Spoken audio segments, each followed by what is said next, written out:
So good afternoon or good morning and good evening. I know we have a very global audience today, so hello wherever you are joining us from.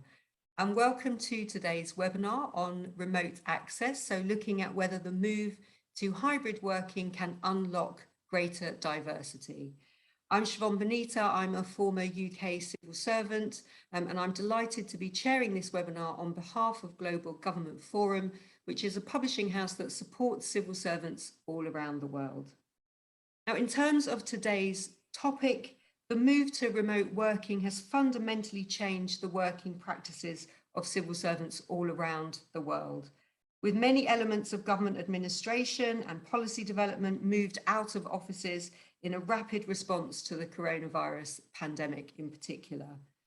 And as we slowly emerge from the pandemic, I think public sector bodies are developing new policies now to try and get that balance between the benefits of remote working with the benefits of being back in the office for at least some of the time. And it really does appear that some type of hybrid working is here to stay. Now, there are risks and challenges with hybrid working, but this shift also creates opportunities for government organisations to use those new freedoms that hybrid working can bring to unlock greater diversity. So whether that's recruiting from a wider talent pool geographically, introducing more flexibility, reducing travel costs, all of those things. And our panel today, we have a fantastic panel with us today who I'll be introducing in a moment. They're going to be discussing all of those issues and much more. But this is just to say that once we've heard from our brilliant speakers today, it's also your opportunity to put your questions to our panelists. So whichever device you're using, you should see at the bottom of your screens a Q&A function. So at any point from now on, please use that Q&A function to message in your questions, and we'll get through as many of those as we can before the end of today's webinar. So now I'd like to introduce our fantastic panel. First, we will hear from Heather Taylor, who is a policy analyst at the Work Foundation, which is the leading think tank for improving work here in the UK. Heather has a particular interest in workers' rights and protection issues with a focus on equality, diversity and inclusion. And Heather has led several research projects for the Foundation recently on hybrid working and inclusion, and we'll hear about some of that research today from Heather. Then we'll hear from Paula Aruyave, who is Deputy Director of Projects at the Office of the United Nations Secretary General's Special Envoy on Disability and Accessibility. And as a lawyer, she specialised in matters of inclusion, disability and diversity. Paula has a wealth of experience in the UN system and its related agencies, being responsible for a range of international projects in everything from education, childhood, to access to justice, political participation and accessibility, amongst many other things. Then we will hear from Marie-Josée Cabis, who is Assistant Senior Director at the Centre on Diversity and Inclusion for the Treasury Board of Canada Secretariat. Marie-Josée has held senior positions across the Canadian government, including in Service Canada, the Public Service Commission and Health Canada, on a wide range of issues from innovation all the way through to stakeholder engagements, has a wealth of experience across the Canadian government. And then last but not least, we will hear from Bertrand Sant, who is Head of Working Conditions and Wellbeing at the European Commission. Bertrand has spent his career in the public service, so with 10 years first in the French Ministry of Finance, he then joined the European Commission during the setting up of the Euro area. He was also central to the shaping of the Commission's new HR department, where he's now responsible for enhancing the attractiveness of the workplace by creating a flexible working environment, as well as fostering staff well-being and satisfaction. So I'm sure you'll agree with me, we have a really interesting and stellar panel with us here today. Please do use this opportunity to put your questions to them. It's a fantastic chance for you to do that. So use that Q&A function to send in your questions. But without further ado, I'm going to invite Heather to give us her first opening remarks. Over to you, Heather. Hi, thanks so much. Can I move on to the first slide, please? So at the Work Foundation, we've recently completed 3 research projects exploring the future of remote and hybrid working in the UK. And that's what this presentation will largely focus on. But we are also in the final stages of a research project which is funded by the City Bridge Trust, which is one of the charitable arms of the City of London Corporation. And that research is exploring disabled workers' experiences of remote and hybrid working. This is being published on the 12th of July, so I can't share too much yet as we're still very much in kind of right up stage at the moment, but watch this space for more on that.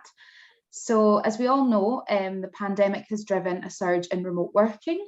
Only 6% of people in the UK worked remotely prior to the pandemic, but by the first national lockdown in 2020, this increased to about 31% and has remained high throughout 2021 and into 2022. There was a widespread misconception that remote working could only be done at any scale, really in London and the southeast, where there's a high proportion of jobs in things like financial services, management consultancy, other professional service roles. But actually our research found that substantial take up across the country, particularly in the areas that we focused on for one of our projects, the northwest and northeast of England. And so there is a potential for a really positive opportunity here in terms of the levelling up regions agenda that the government in the UK currently has. So can we move on to the next slide, please?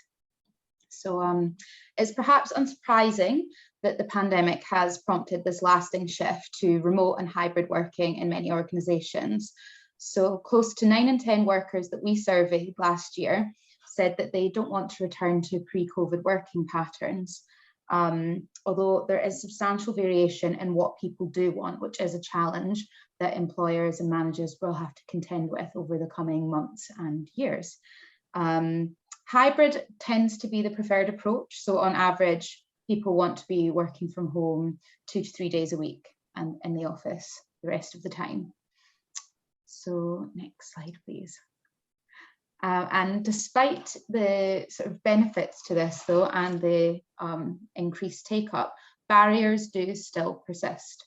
So our survey suggested that women are less likely than men to agree that their organisation is inclusive of remote workers in its day-to-day operations.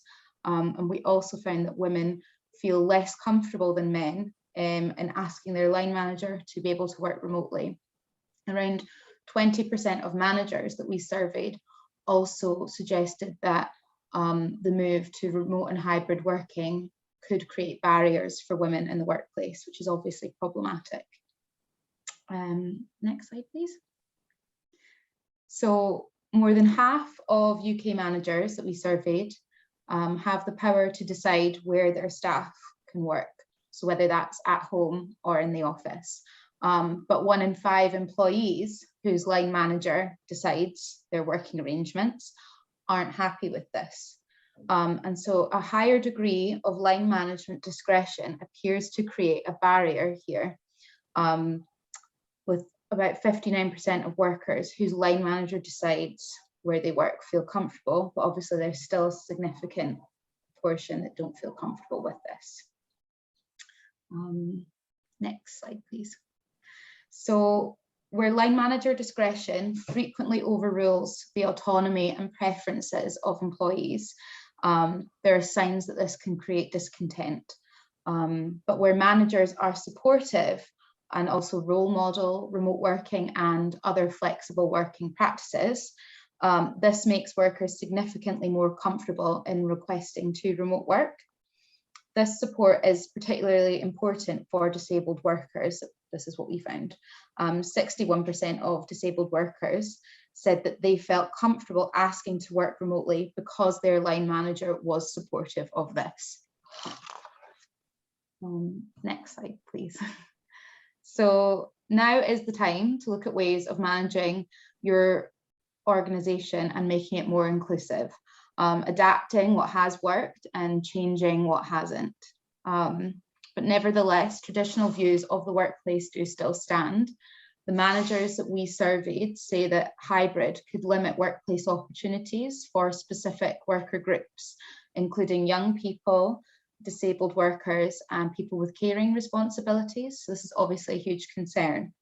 But it would be wrong to suggest that pre-pandemic workplaces were free from inequality in the first place. It didn't work for everyone back in 2019. Managers now need to take account of this new reality, and people need and want to be able to work in more flexible ways. And that includes being able to work remotely or work from home some of the time. So they need to support this and ensure that those that are working remote or in a hybrid fashion are not disadvantaged. So how can they do this? We have three kind of key ways here, all beginning with C, which is a coincidence. But so the first is consultation. So organizations should consult with their staff on their preferences. So taking into account not only where people work, but also how and when they work. Importantly, this consultation should not be a one-off exercise. It should be a continuous process. Can include things like regular information and feedback sessions, holding open dialogue with employees around key issues, such as disconnecting from work and how the workplace is best used. We found that employees in organisations that have carried out consultations are more likely to be happy about their remote working arrangements, and are also more likely to say that decisions about who can work remotely and when are made fairly. So this is a really important one. Communication also needs to be a priority for employers, senior leaders, and line managers. So although communication tools we would suggest be used predominantly to check in and offer support rather than excessively monitoring staff, a deliberate approach does need to be taken to information and knowledge sharing. So developing staff networks, mentoring programs, buddy schemes, all things like that should be facilitated and encouraged, and also planning very carefully onboarding of new staff and training of existing staff needs to be done as well. So ultimately, to make this work, organisations need to foster an open and supportive culture and should not underestimate the power of role modelling behaviours. So our research has also shown that when managers and leaders are supportive of remote working and worked in this way themselves, workers are significantly more comfortable in requesting to do so. Increasing the take-up of flexibility amongst men should also be prioritised. This could help absorb flexibility such as remote working, but other ways as well, into the working culture of your organisation, reduce misconceptions and associated career penalties, and could achieve important progress towards equality, gender equality, specifically in the workplace. We know that flexibility is valued across worker groups. So the men that we surveyed were just as likely as women to want to be able to work remotely at least some of the time, and that's really important. But yeah, to make all of this happen, managers need to be adequately trained and prepared to manage hybrid teams with a focus on building capacity to support their performance and the well-being of workers. So I have one more slide. So there is also a role for government policy in this. So we have some recommendations around what the government policymakers should be doing to facilitate an inclusive transition to hybrid working. So I won't go on too much more because I think I'm nearly over my time, but if anyone has any questions about that as well, I'd be happy to take them. Thank you so much, Heather. I mean, that's a fantastic way to start, because I think you've covered a lot of the issues that our audience will be interested in, and which we will definitely come back to in the conversation and questions. But just interesting what you said there about the fact that it wasn't all brilliant before. So some of these issues, you know, maybe slightly better, or maybe getting exacerbated by things that may or may not be introduced now. You mentioned there the difference in gender experiences as well, which I think is going to be important going forward. Some of the barriers for women in particular, but also those tensions then between what managers are saying and what their staff maybe are expecting now, or what their staff preferences are. And really interesting just to hear how popular hybrid working is, but that everybody's got a different sense of what that might mean for them and what their individual preferences. And we will share with the audience there your slides so they can see for the policymakers, because lots of our audience will be policymakers, the recommendations that you have from your research. Thank you very much, Heather. Brilliant way to start. And now, Paula, I'm coming over to you. Hello, thank you very much for the invitation to this webinar. Greetings to all who are attending the meeting. I've already greeted the panelists. I'm representing the UN Secretary General Special Envoy on Disability and Accessibility, Maria Soledad Cisternas, and we would like to present a little of the UN's framework in this relation. For you to know, the UN Secretary General appoints special envoys on issues that he wants to promote, to be his voice to the world. And in this case, one of the themes is his prioritizing disability and accessibility. Okay, the Secretary General has pointed out that the pandemic has confirmed and deepened existent inequalities, and that we need to turn the recovery into a real opportunity to do things right for the future. Due to the COVID-19 pandemic, UN personnel in New York began working under alternate working arrangements as everyone else. It was proved that we can telework effectively, responsibly, and creatively. A cross-functional, multidisciplinary project team, that's the UN Secretariat, the UN agencies composed by more than 130 focal points, compiled lessons learned and good practices for the next normal. We are now in the next normal. Considering greater use of flexible working arrangements. So we highlight 3 of the strategies that the UN developed in this framework. First, a set of action points to mainstream the operational implementation of flexible working arrangements to address challenges associated with remote and hybrid work. Second, in an hybrid working environment, declare that it is needed to make a concerted effort to maintain international character and mainstream diversity and inclusion in all that the UN does, including across talent management. And the third one that we are highlighting is keeping staff engaged and motivated. It's really important for productivity, for creativity, and overall well-being. With increased use of teleworking, there is the potential for staff to become less engaged. And there are also opportunities to engage them in new and creative ways. Let's choose this way. Among the principles that guide this framework, we highlight the following 2. Encourage a diverse and inclusive culture. This means recognize, recruit, retain, and nurture a workforce that reflects the diversity of the world at large, as well as an organizational culture that promotes social equity and in which all personnel feel safe and free to be themselves. I really like to emphasize that inclusion also means feeling the freedom to be oneself in all environments. Including others allows others and ourselves to bring our whole being to work. The holistic approach proposed in these strategies is meant to cultivate an agile, resilient, diverse, and inclusive workforce and foster innovation and continuous improvement.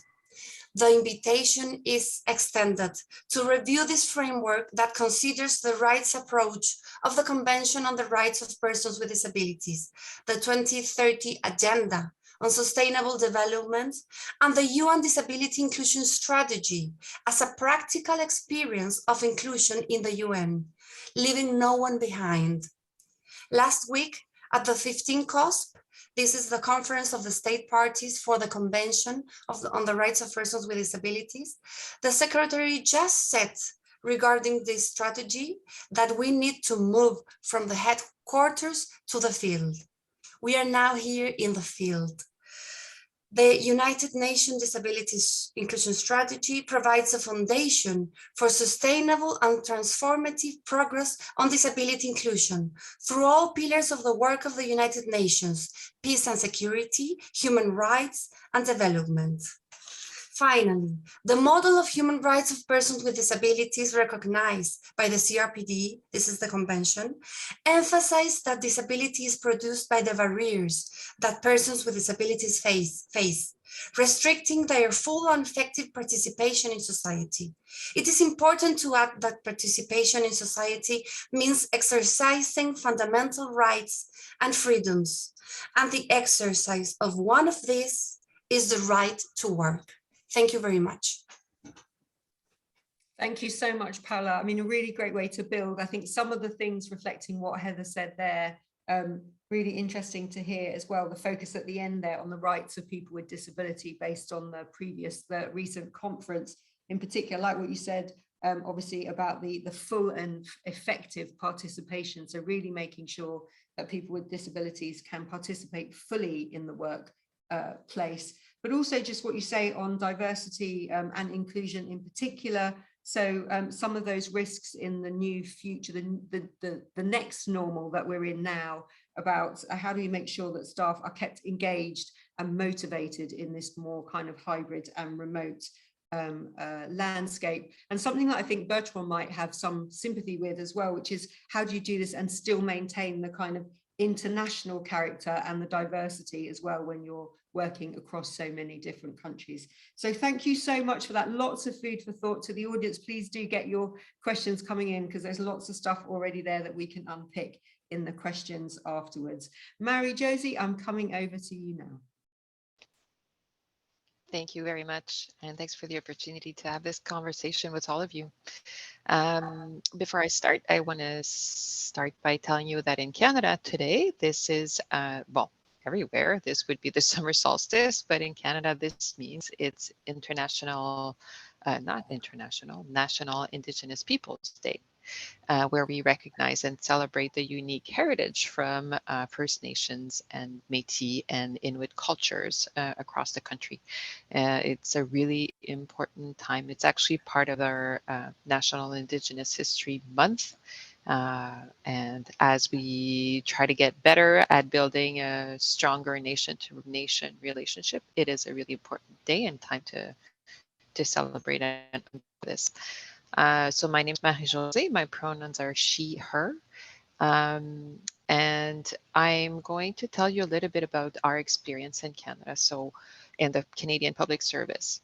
Hybrid, so like everyone else, we've gone remote very quickly for a number of years, and now we're at a point where we're being told to come back in the office and at least experiment what hybrid looks like. And to get to a closer, clearer model of what that should be, probably by the fall. So far, I think we can agree that there are clear advantages.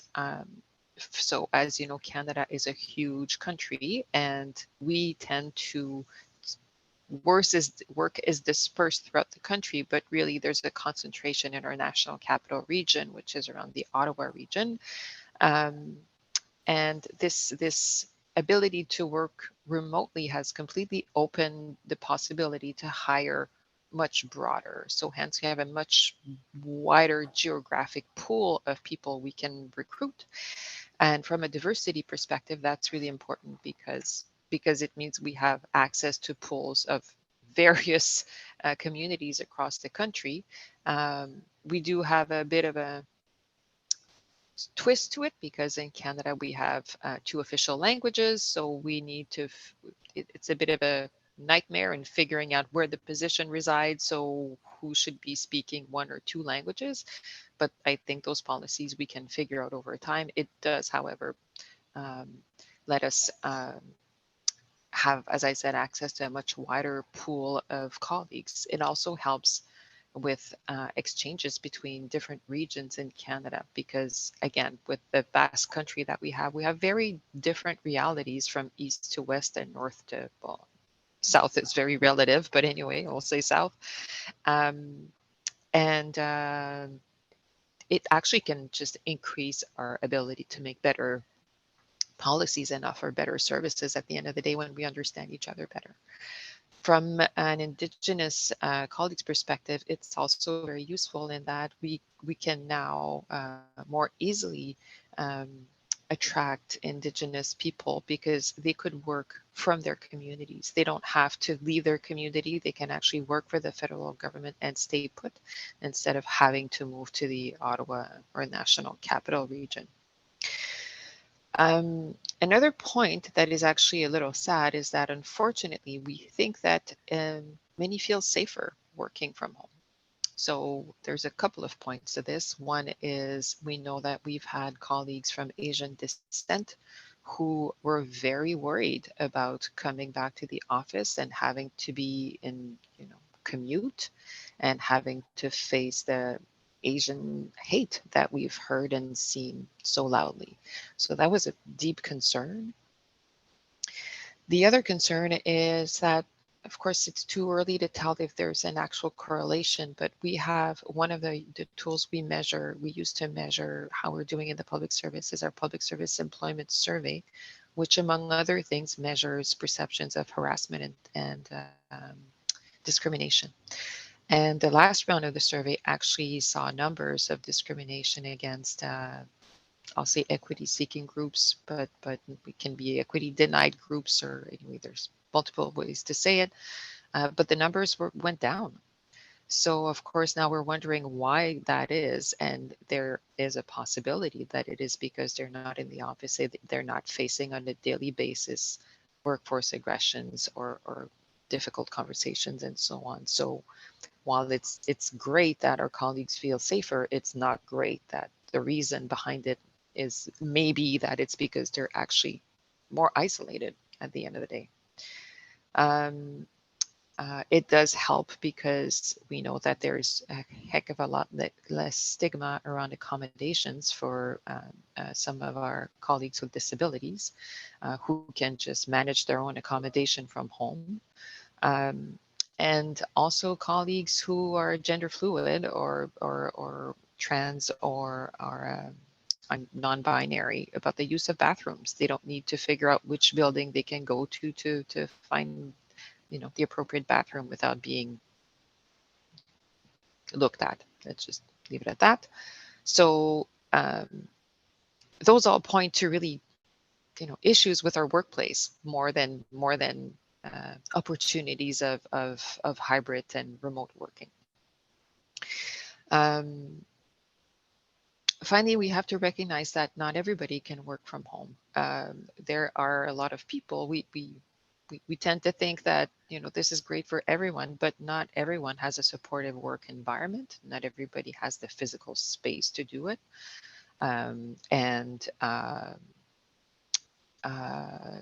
It can lead to issues of isolation and problems of through mental health. So in that regard, if we were to actually implement a hybrid model that is based on flexibility, we do have a great opportunity to alleviate some of those pressures on either side of this conversation. But to my fellow panelists' points, including Heather's 3 C's, which I will adopt, and Paola with no one left behind, I think we need to really think what it actually should look like, and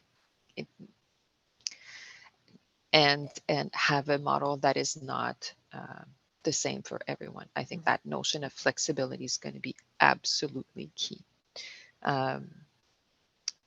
This idea that there will be an imbalance because we do have biases with presenteeism, and if we do have colleagues in the office, are we going to start forgetting again the folks working remotely, which we used to? I don't know about you, but 3 years ago we used to have one person on the call, and in this big meeting everybody would talk on top of each other, and then we'd completely forget somebody was on the phone. I think we've had enough, we've flexed our muscles enough that we'll have muscle memory and we'll remember not to do that again, but we have to make a conscious decision to do that. And I really like the idea also of making sure the chairs of the meeting can be alternate from, the office and remote. Those I think are really good concrete ways of looking at it. I've had senior leaders tell me, how are we going to fix discrimination and harassment in the workplace if no one's in the workplace? Which I get, but at the same time, we have to find a better solution than asking people to come back in and continue to be harmed by workplace issues so we can fix the problem. So I think what I want to leave you with is I think at the end of the day, the key point is going to be flexibility and flexibility by managers who can understand each employee's situation, flexibility in hiring talent and figuring out what hybrid truly means, because I don't think we've figured out what hybrid truly means. In our case, we're very good at saying, let's experiment and see how we can work differently when we're in the office, but we haven't really figured that out. Right now, we're going in the office and then we end up on Teams meetings in front of our screens instead of actually benefiting from being all of us together, which we're not going to be all of us together if we truly mean hybrid. So we have an incredible opportunity to reshape the future of work, to reshape how we do things differently and how we do address some of these key issues from a diversity perspective.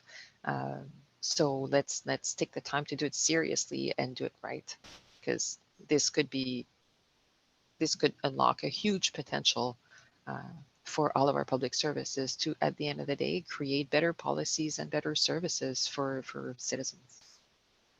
Thanks so much, Marie-Jose. I mean, I think you're absolutely right there in terms of what you say. Is we're just at the start of this, I think, and really it could be so fundamentally different, the future. And I think we're just kind of scratching the surface at the minute. And as other speakers have said, kind of experimenting, I think, with what this might look like. But fascinating to hear what you said about kind of in the Canadian context, what this might mean for kind of that geographic recruitment. So how things could be very different. That can have real positives, in particular, as you say, for some of the Indigenous communities in Canada. But I think every country will have different. For example, in the UK, we've got our levelling up agenda, which is kind of our own mini version of that in different ways. But very sad to hear what you said about the kind of the hate crimes that people of Asian heritage are experiencing, but also sad to hear what you say about some people might feel safer at home than they do in the office, and that's not then a reason to not address those issues in the office. Right. So I think those things are really important going forward. And just to leave before we go to Bertrand with that issue, it's not going to be the same for everybody. So flexibility is going to be really, really important, I think, going forward. Thank you so much, Marie-Jose. And as I said, last but not least, we are going over to Bertrand. Over to you, Bertrand. Thanks a lot, Shobant. Thank you very much. And thank you for all the speakers. So it's always difficult to be the last one because I should not repeat what has already been said. But I think that what I've heard is giving me very, very interesting ideas also for the future and the way ahead. I mean, I've listened to Marie-Jose about the flexibility that is key, but maybe I would like to express a little bit what we have seen in the Commission, in the European Commission, to see that flexibility and possibility is okay, but it has to be also monitored and properly managed, because we strongly believe that hybrid working can be a powerful tool as far as diversity is concerned, but it has to be properly managed. Just to give you what was the picture in the European Commission, I would say 3 years ago, let's say 3 years ago, so before the pandemic, we had a quite traditional model where there was mainly 95% of what we call presence rate. That is the proportion of staff that are supposed to work, so not them on holidays, on sick leave or whatever. So 95% of staff that is supposed to work, that is actually working at the office. That was not 100% because we had introduced, I would say some like 10 years ago, a first teleworking scheme. So we had already developed the possibility for people to work remotely. We had some IT development that helped people to basically work from home. And that helped a lot when the pandemic obliged everybody to work like that. So we had already something, and that was part of our well-being policy and part of the kind of help people in balancing private and work life. So we hoped, we were hoping at that time that it was also more inclusive in terms of parents or caring staff members.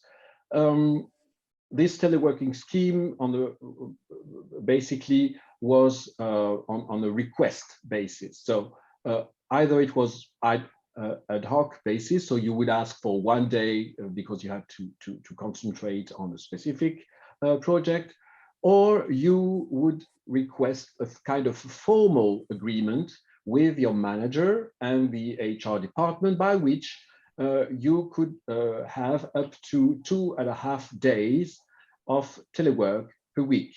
So that was something that was existing already. But actually, 5% of staff only were using this possibility. And among this 5%, 90% were women, and mainly in support function, and they were Belgian. And we know that our main seat is in Brussels, so which means that this was concerning only 1 out of the more than 20 member states that we have in the EU. Virtually no teleworkers were senior officials, and virtually no managers asking for this flexibility that was offered at that time. So on paper, we had this flexibility that was offered, but actually there was no concrete effect. And on the contrary, it acted against diversity, because this scheme was kind of stigmatizing people enrolling in such, saying, oh, you know, he's teleworking, so maybe he shouldn't be part of this working group that we are setting, because he will not be able to benefit from the whole team spirit, etc. This has completely changed, obviously, with the pandemic, because virtually everybody had to work from home, except critical functions. And it turns out that it worked perfectly well because at that time, we obviously had to deal with the logistic issues all across Europe to allow trucks to cross barriers and borders, and we had to negotiate vaccines, etc. And everything worked well during that period. And of course, when it was now time to go back to the office, there was a strong request, like everywhere else, to keep these benefits. And so we decided that we should offer a new program, but that would combine the flexibility of being at home, but that would have a minimum of presence in the office, because for us it's also very important that there are some informal contacts and exchanges with people. We are very strongly committed to geographical diversity on our staff, and for us it's a key point that they can exchange between them at the workplace, because we know that a lot of social interactions are actually at the workplace, and not only through hybrid or remote meetings that we can have. So for us, it was important to have this. And the fact that there was no formal request to do, that was a kind of right that people have, that would be the default. So the default framework, and this has just begun on the 1st of April, means that at least you should be at the office 40% of your working time, and you can have up to 60% at home.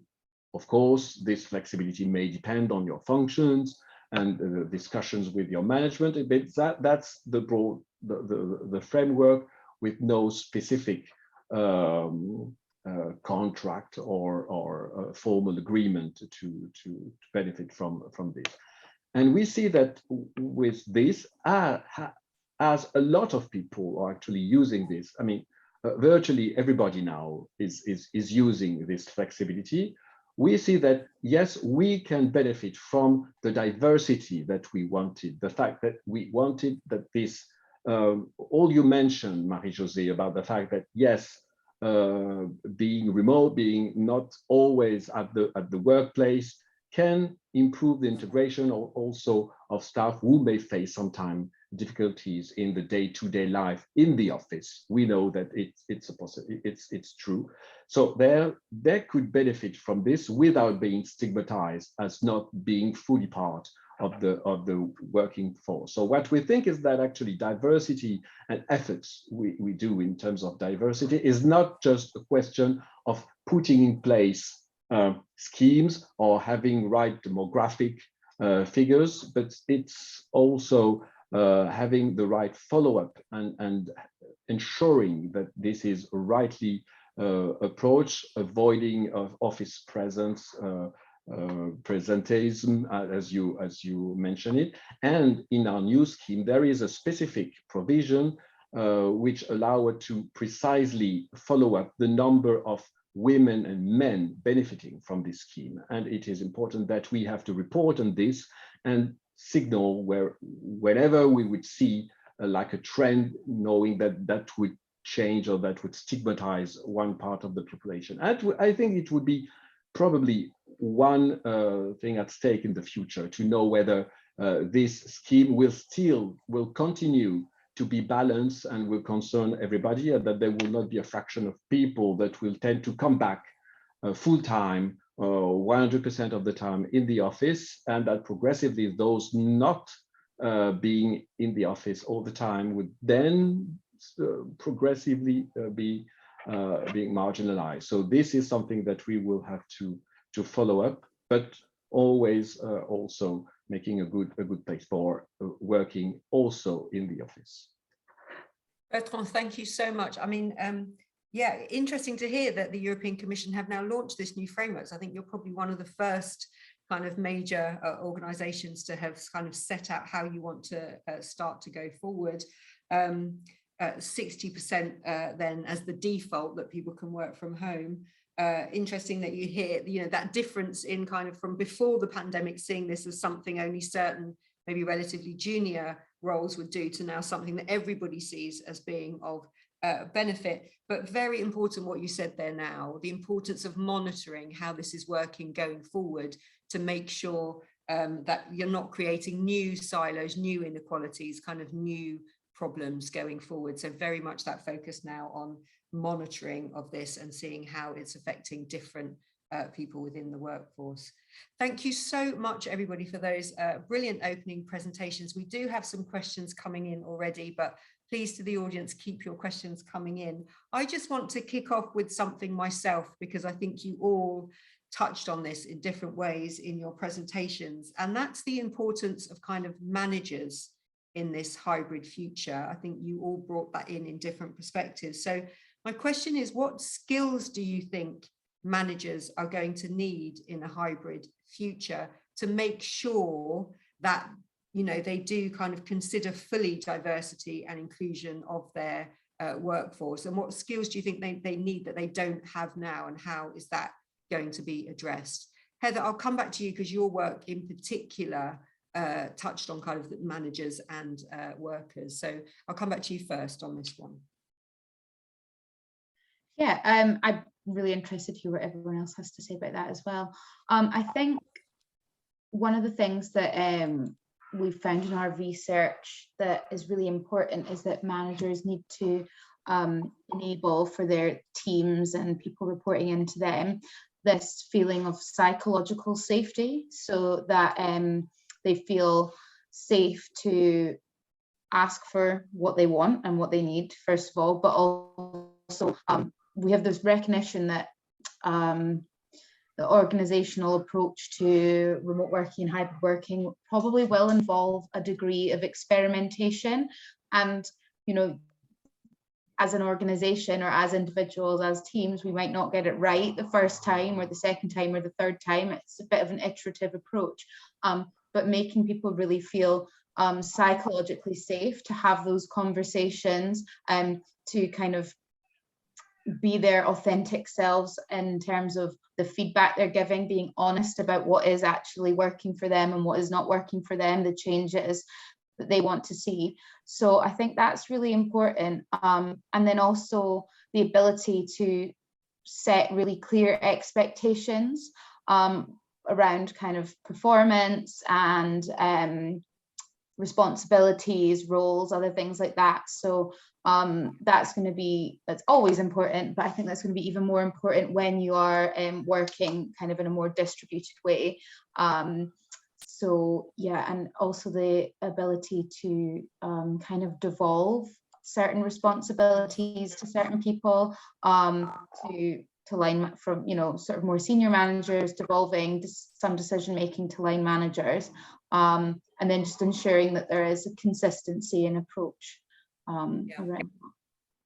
Thanks, Heather. I'm going to come to all of you on this issue of managers and kind of the role of managers. I want to bring in, so somebody, S. Kasim, has added to this issue of ministers the question of if approvals for flexibility are at the discretion of managers, isn't there a possibility of bias? So, you know, and uneven applications, and how would you deal with those challenges? Obviously, something like Bertrand has said, that scheme isn't at the discretion of managers, that's kind of there for everybody. But if there is a discretion of managers, how can that be tackled as well? So Paula, just come to you for your thoughts on managers in particular, what skills they're going to need, and how do you account for bias, potential bias as well in the way managers act?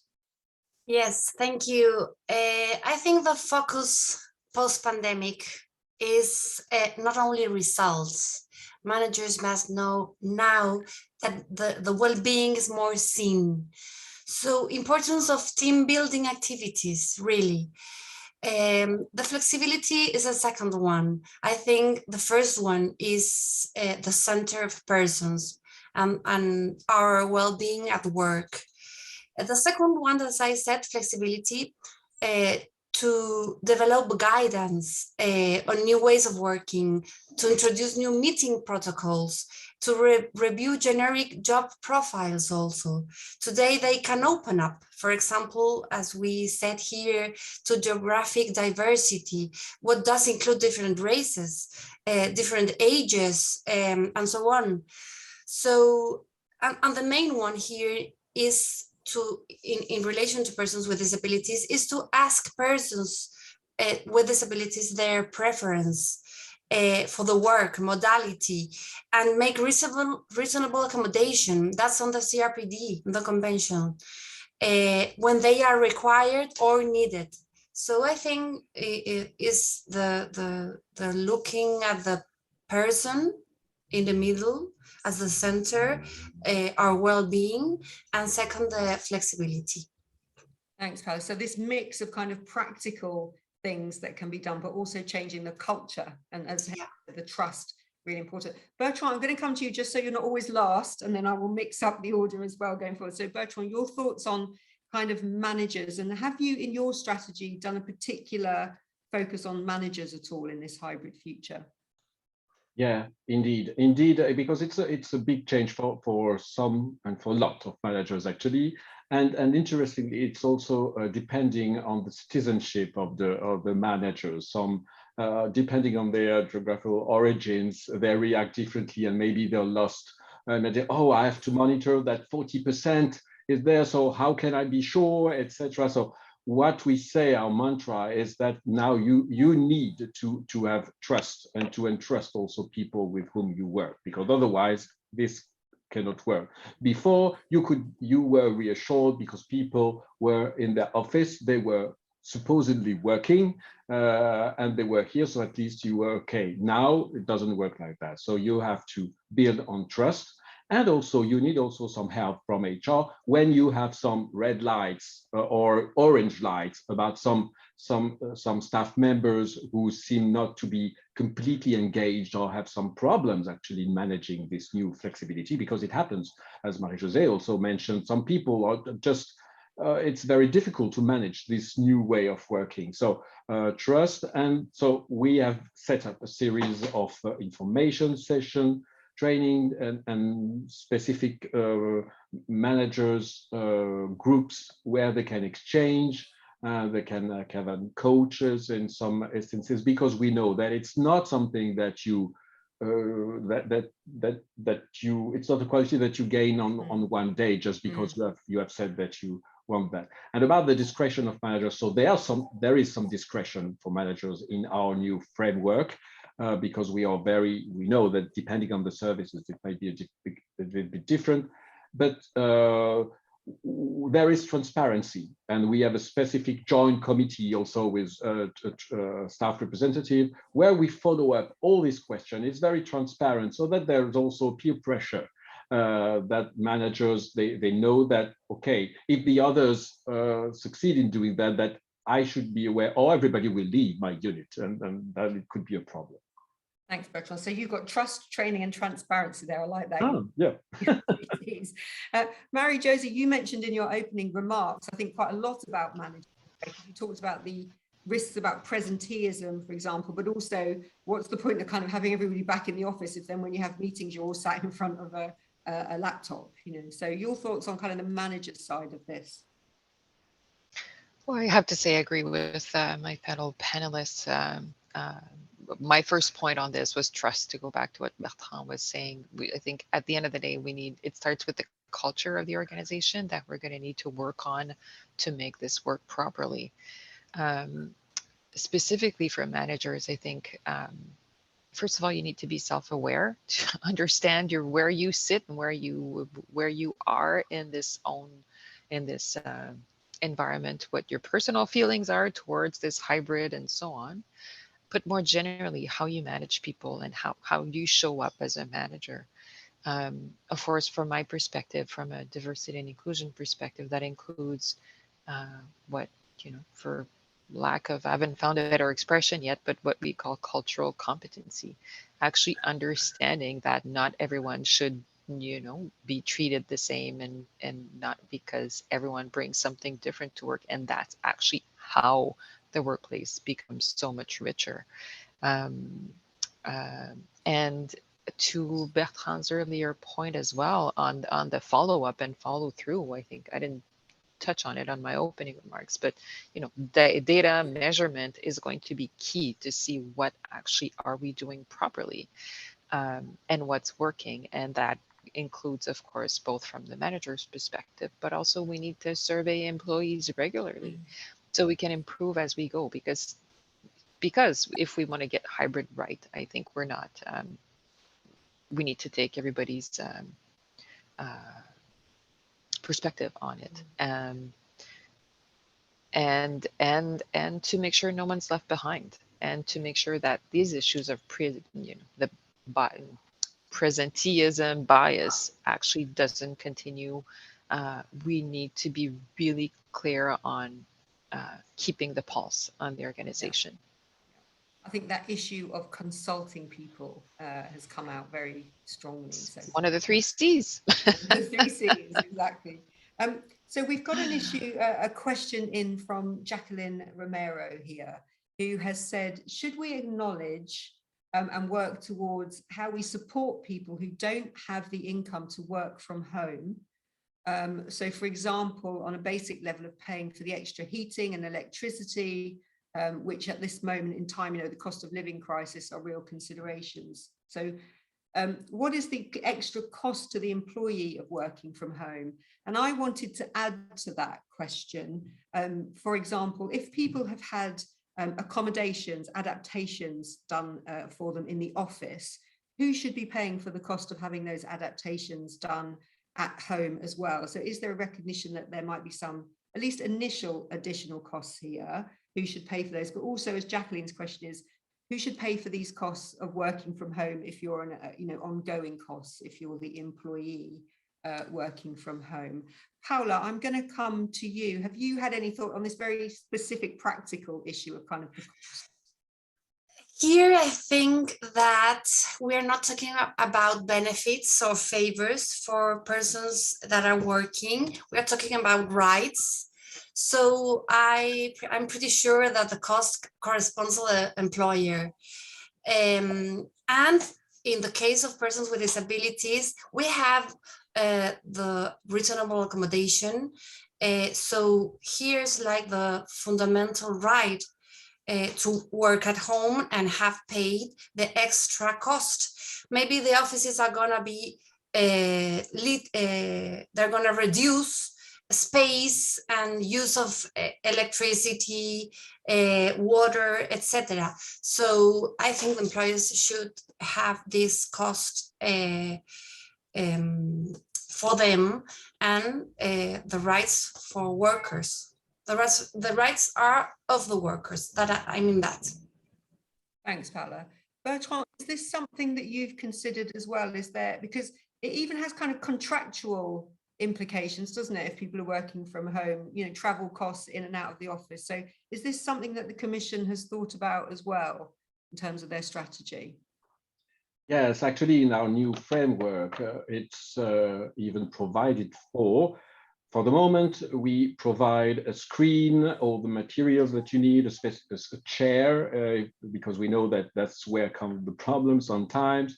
But that's it for the moment. So we don't cover any extra heating or electricity things, but our framework provides for the possibility at some point, if we feel that there is a need in this. So we could have the possibility, and of course, as was mentioned by Paula, maybe we could have use some of the savings from the building policy that we have with more efficient building, etc., to be partly used at least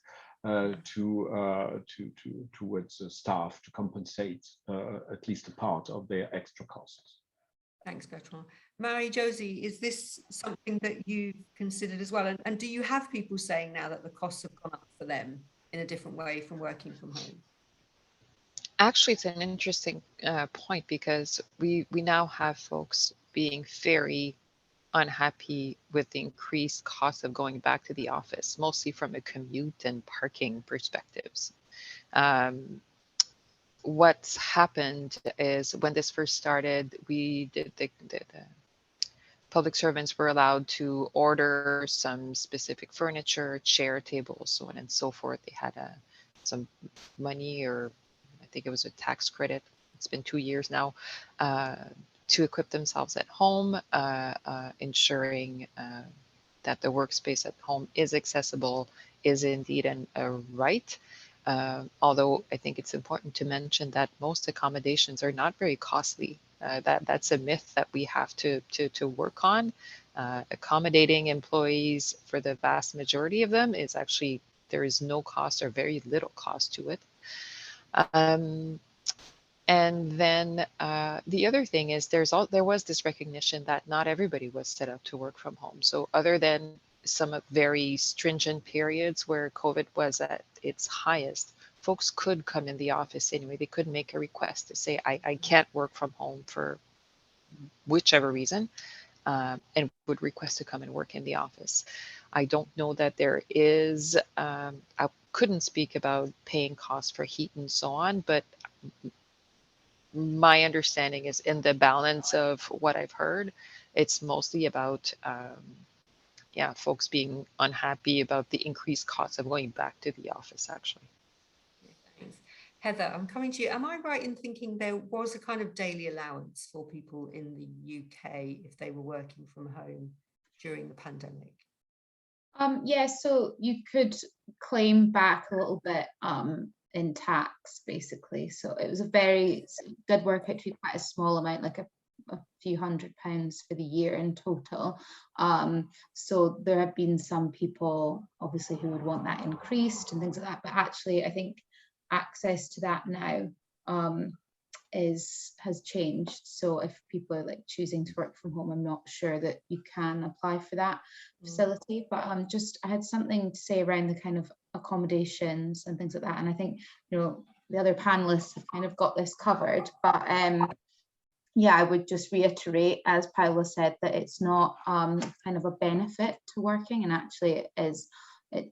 It's a right. And you know, a lot of people's accommodations are things like equipment based, and some of our research has shown that during the pandemic, lots of people, whether it was sort of disability related equipment or just equipment in general to be able to work, like screens, mouses, printers, things like that, while there was facilities for them to request this through work and get it paid for through work, a lot of people did it themselves anyway, because the processes to get that either sent to them, paid for, whatever, were just quite lengthy and bureaucratic. And it just ended up being, you know, we had interviewees telling us it was just easier if I just ordered it myself online, next day delivery. And, you know, oh, well, it was a couple of £100, but, you know, maybe I would probably have needed it anyway, you know, things like that, which I think there's a lesson there for employers that need to make sure that their like systems and processes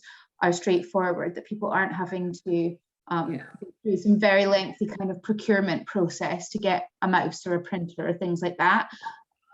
And have that much easier. And then obviously around accommodations, there's a lot of people that have accommodations that are not equipment based. So for example, communication support and things like that. And employers just need to think about how they're going to support people with those needs when they're at home as well as in the workplace. And because sometimes transferring that can be quite complicated. So for example, if you have planned to join a meeting that's supposed to be happening remotely, and then at the last minute, or you know, even the day before, the chair of the meeting says, oh, actually, why don't we all do this in person? Well, you know, if you're someone who requires, you know, sign language interpretation or other form of communication support, to change your support last minute quite often is impossible. So that's another, although not quite answering the question, is another very important consideration. Yeah, no, I'm going to come back to that point in a minute, actually, about kind of support, maybe that need particular support in the office environment in the future. But we've had another question in from Pascal Ilbudu, who I think we might have answered some of this already, but I think this is about kind of support for managers going forward. So Pascal has said, hybrid working was mostly forced upon us. We now have to adapt fast. The cultural shift is forcing managers to use new tools and techniques to ensure they deliver results. Managers are trying to adapt, but they're not fully prepared. It's going to be trial and error. What role could policymakers play in helping managers in this revolution? So I think is there more we could do to be supporting managers going forward as they are trying to adapt to this quickly? And I also wanted to add to that, do you know of anybody, I mean, you've all mentioned the importance of role modeling, for example, of kind of leaders walking the walk, not just talking the talk, but are there any examples of organizations in the private or public sector that you think are doing this really well in terms of showing how a hybrid future could be good for kind of diversity and inclusion going forward? So just your additional thoughts on even more support for managers, but do you know of anyone that's doing this stuff really well? Bertrand, I'm going to start with you. Yeah, so I don't want to repeat what was already said about managers, etc. I mean, it turned out that 2 years ago, or 2 years ago, all managers had to adapt, and they adapted quite well, actually. So it's good to say that yes, they, on the vast majority, they succeeded in this huge transition. So now it's time to see what went maybe less well in this process, and have the proper support to help them redress when needed, and also give the information training, what I mentioned already. It's and maybe probably in the selection process of managers. This is probably key features that we will look for in the future, maybe more than what had been done in the past. So that's the fact. What you also wanted to have some Shoban. So information on who is performing well. Actually, I'm looking for this information, but I suspect that everybody is now trying things and more on the experimenting mode and looking for results. So it's good that there can be some exchanges on this topic, because it's we learn a lot from the others. So that's I'm more so we need more webinars like this in 3 or 4 months to people to share experiences. Definitely. Yeah, definitely. Marie-Josie, I'm coming to you. Any more support you think that managers need, and any highlights of good practice? Well, I think the first thing is need to recognize that we can't expect managers to get this right on the first take. Like, there has to be a recognition from managers that that's the whole point of it, of trying things out and piloting new ways of doing things. So nobody should feel bad about not being sure how to do this and not having the right tools, because nobody has them right now, and we haven't quite found the perfect solution just yet. So that being able to accept that, you know, it's going to be imperfect for a while and being okay with that, I think, is key.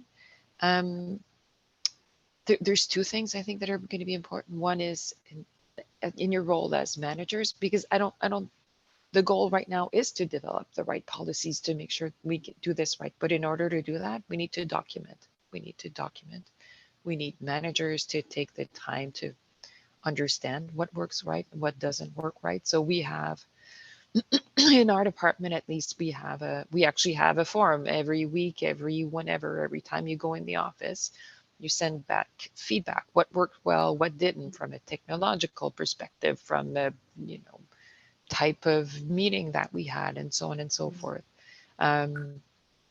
so that we can come up with the best decisions. Like, we haven't made the formal call yet to have a 40% time in the office yet. That may be where we're going. I don't know yet, but the whole point is to make sure we influence those decisions by doing these tests and experimenting.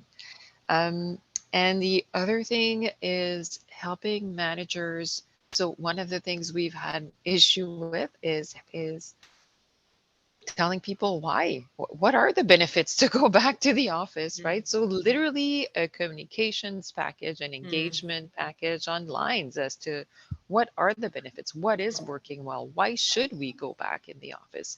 Because, like, I'm sure most of you, once we did get used to it, most folks were not particularly interested in coming back in the office. So I'm going to go back to what exactly is working well, and can we set it up in a way that we go to the office for the right reasons, and we set expectations differently. Because if we're going to spend if the goal is to spend a day in the office and to get to know your colleagues better, to develop this team cohesion, then you can expect at the end of the day those 5 briefing notes and that research paper, because you've asked your folks to go in the office and do a different type of work. So we also need to adjust our expectations based on what it is that we're asking people to do in the office. Thanks, Marie-Josie. I'm really conscious of time, so I am going to move on, and I'll come to Heather and Paula on a slightly different question. But before, just picking up on that, why communicating the benefits of going back is a task in itself. Bertrand, there's a question that's come in specifically for you on that particular issue. So they have said, are you concerned at all that mandating a model where you have to come in for 40% of the time, when people actually might quite like the idea of working at home all of the time? So very quickly, because I want to get on to the last question, did you think about that, and are you giving discretion to anybody who wants to kind of work more than 60% at home? Yeah, so that was a fierce discussion when this new framework was set up, and the conclusion of that was that there should be a minimum at workplace. One of the reasons is the one I mentioned about our geographical origin and diversity, and we want to be able to benefit from this diversity in exchange in vivo, where people are actually in the office. So that's why we mentioned, and also it was important for newcomers. For newcomers, we've seen that it was terribly difficult for them to be part, to engage, they've done a terrific work, but it was complicated. So we think that for this it is very important. And why 100% telework worked at some point during the pandemic, because we knew each other a lot from before, where we were all going in the office. But to be able to continue benefiting from working perfectly from home, we think in the European Commission that we need this minimum. Thanks, Bertrand. Just to say to the people in the audience, thank you so much for sending in your questions. There will be a questionnaire in your inbox. If you don't mind filling that in, I'd be hugely grateful after this webinar. It just means we can continue to give you the webinars that are most useful for you. So I thank you in advance if you don't mind spending a couple of minutes doing that. But I'm going to come to Heather and Paula on a different question that was sent in advance. And I think it touches on this: why would you go back to the office at all? And that is, if we are going to bring people together for different reasons in the office, so those kind of reasons that Bertrand said, the kind of more getting that contact, the informal contact, the social contact, do you think we'll be designing office spaces differently in the future? And if so, how do we make sure that those spaces remain inclusive spaces and we don't overlook some of those things that we need to make sure that everybody can fulfill their potential and as all of you have said, bring their full and true selves to those office spaces? Heather, I'm going to ask you that one. Yeah, that's a really good question, and I think we are already starting to see that. Some organisations that I've spoken to did use some of the time sort of in the beginning of this year and last year when their offices are relatively empty to sort of reimagine what the space could look like and kind of do some piloting of different ways of using the space with varied results. And I think that's something that a lot of organizations will be looking to do more of, but ensuring that sort of accessibility point still is really important. You know, some things that I've heard from interviewees and people filling in our surveys and things were around again that idea that, you know, the way the office was before wasn't great for them. So a lot of people have issues with like the sort of open plan office space, like lighting, you know, noise, sound, like that sort of sensory environment. So what can be done to improve on that and to make it a more sensory friendly environment for different people going forward? I think there's a lot that I don't know the answers to that, and that the organizations are going to have to do. But yes, we don't want changes to the office to sort of further exclude people who might want to come in for various reasons or might need to come in for various reasons. There's a lot of thought and consideration, planning and consultation will need to go into this, absolutely. Yeah, thanks, Heather. Paula, your thoughts on kind of the office of the future and making sure that's inclusive as well? Well, as Heather said, I'm with her words. I would add universal accessibility to improve and to move forward with this theme. But also I would like to add something for managers and workers in general. The question about what other tools. I had one very important that is the training in human rights for managers and for everyone. Policy makers must include this training, this awareness raising for workers in general. So I would like to say that, and that we are now constructing models of offices, models of the next normal that we are living now. So as you said, Chauvin, we will need to have next webinars about what we are improving. Thank you, Paula.